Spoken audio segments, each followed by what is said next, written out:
Ukitaka, Yesu anataka. Yaani wewe ukitaka, tayari huko kutaka kwako ndo tiketi ya Yesu kutaka pia. Kwa Yesu hatataka kama utaki. Kwenye kitabu cha Yohana sura ya 5, habari hii Yesu anatuonesha kwamba kulikuwa na jamii kubwa ya wagonjwa wamerundikwa sehemu. Ingekuwa ni lugha ya sasa hivi tungesema wako hospitali. Hospitali kubwa kama Muhimbili ina vitengo. Sema hospitali hii haikuwa na daktari. Kuna wakati daktari kutoka mbinguni alikuwa anakuja bila kujali kitengo. Mgonjwa atakayewahi kutoka kitengo chochote akaingia kwenye maji kabla ya wengine hawajaingia alikuwa anapona. Ikimaanisha kumbe Mungu tangu hata kabla Yesu ajafa msalabani na kwa kupigwa kwake watu wakaanza kupona, inaonekana Mungu idara ya uponyaji ni idara ambayo mbingu zinaiheshimu sana na zimeiweka. Mungu afurahii watu kuumwa. Ndio maana alikuwa ameweka malaika maalum anayekuwa anakuja mara kadhaa. Akifika pale wagonjwa wanafanyaje? Mgonjwa wa kwanza kupona, sema ilikuwa limited, ilikuwa haiwezi kuponya wagonjwa 100 siku moja au wagonjwa 1000 au kwa namba yoyote, ilikuwa ina ukomo. Ukomo ni mtu mmoja, lakini anapona ila ni mmoja. Sasa Biblia inasema kulikuwa na vitengo mbalimbali. Vipofu wanaozungumzwa hapa, wa kwanza kabisa ni vipofu wa macho, watu wenye changamoto ya macho kabisa, physical eyes. Lakini aina ya pili ya vipofu ni watu wasioona fursa. Yani huko hapa akili unayo, uwezo unao, lakini unashangaa mtu amefanya kitu unasema hata hiki ningekifanya. Wewe ni kipofu. Umaskini sio kukosa hela. Umaskini ni kukosa macho yanayoona fursa. Kwa sababu hapo ambako wewe ni maskini, mkoa huo ambao wewe ni maskini, jiji hilo ambalo wewe ni maskini, kuna tajiri hapa. Mtaa huo ambao wewe ni mnunuzi, kuna mwenzako ni muuzaji wa duka. Kwa utagundua hakuna umaskini hata kidogo, kuna umaskini wa macho. Tunapozungumzia jamii kubwa ya wagonjwa wa macho, vipofu, usiwaze tu kwamba mimi nashukuru Mungu warau ya kwangu yanaona. Sasa kama yanaona tu barabara, ili usijikwae, hayo macho hayana faida. Na mimi ninakuombea macho yako yafunguke kwa jina la Yesu. Jamii ya kwanza ilikuwa ni vipofu, viwete. Aina ya kwanza ni viwete kweli, physical disabled men, wanawake na wanaume ambao wamepata shida ya nini? Ya miguu. Wengine imekatwa, wengine imefanywaje, ndo viwete. Lakini maana ya pili ya viwete, hawana nyenzo za kuzifikia. Kiwete ni mtu ambaye ana nia ya kwenda mahali fulani, anaona labda niende pale, lakini hawezi kwenda kwa sababu miguu haipo. Nia ipo. Kuna watu wana maono makubwa, wana mipango ya ajabu ambayo kama ingekuwa inakwenda kama ulivyoiona ungekuwa mbali, lakini una miguu rohoni, ni kiwete. Kumbe hata watu ambao tayari wanafanya kitu ila kwa mwendo mdogo ambao ulingani na matarajio yao, nao ni viwete. Una duka, umeishia kwenye kupata hela ya chakula na mtaji na hela ya kulipia kodi. Yaani shetani anakuacha kodi ukosi ili aendelee kudhalilisha vizuri, kwamba kuna duka lile ambalo halinaga manufaa, lakini harifi.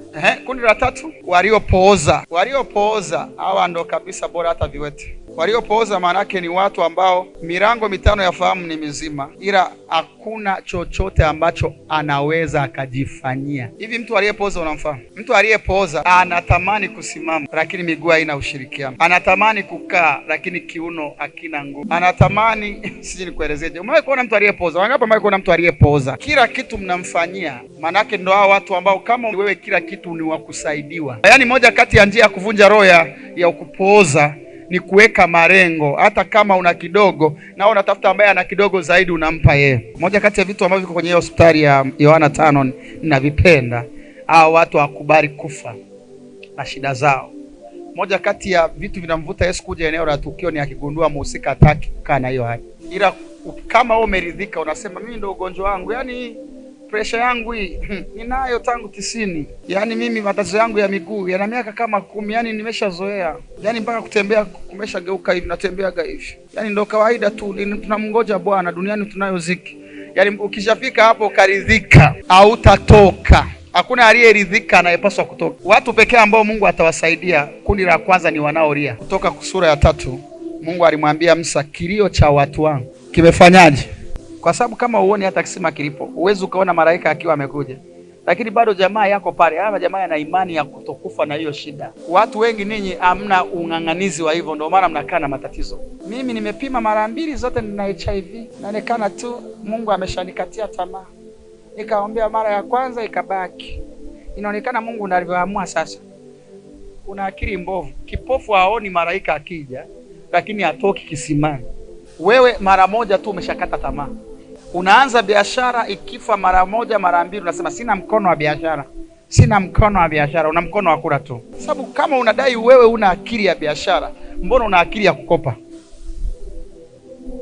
Na yote inahusisha hela hayo. Kukopa si hela. Kununua kwa jirani yako wakati wewe uingizi chochote inahusisha nini? Hela. Kuuza kiwanja cha urithi.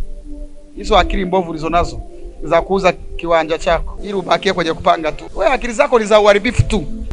Ukitaka Yesu anataka. Ndiko anasema Yesu akamkuta mtu mmoja aliyepooza miaka 38, akamuuliza, "Je, wataka kuwa mzima?" Yesu ana demokrasia, amlazimishi mtu kitu asichotaka. Rafiki yangu, kataa kuwa mtazamaji wa mambo ya Mungu. Unapaswa kuwa mshiriki wa tabia za kiungu na matukio ya kimungu.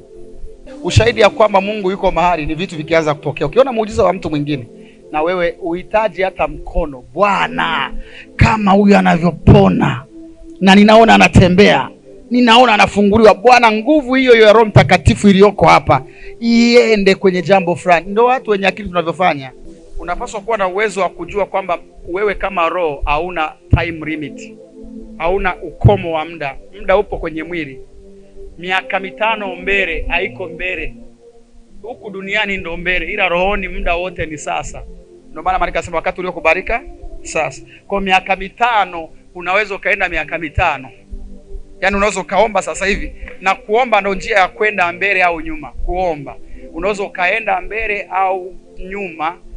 Unaweza ukarudi kule babu yako alipotokea akaleta kuabudu sanamu, na ukavunja viungu vyake na sadaka zake mwaka 1804, alafu ukaja kula matunda ya watu waliofunguliwa 2024. Yesu amlazimishi mtu kitu ambacho hataki. Je, wataka kuwa tajiri? Yesu hawezi kusema si naona hana hela, naona hali yake ilivyo mbaya, sasa tumwagie tu hela hivyo hivyo. Amna, mbinguni hawanaga ujinga wa hivyo. Mbinguni wanampa mwenye kiu. Biblia inasema nitamimina maji juu yake yeye aliye na kiu. Una kiu ya fedha, una kiu ya maendeleo, Mungu hawezi kuleta maendeleo. Una kiu ya afya, Mungu anaona kumbe umeridhika na ugonjwa. Kwa hiyo Mungu hawezi kumwaga afya kwenye mwili wako. Kwa kila kitu ambacho Mungu atampa mtu ni sawa sawa na kiu yake.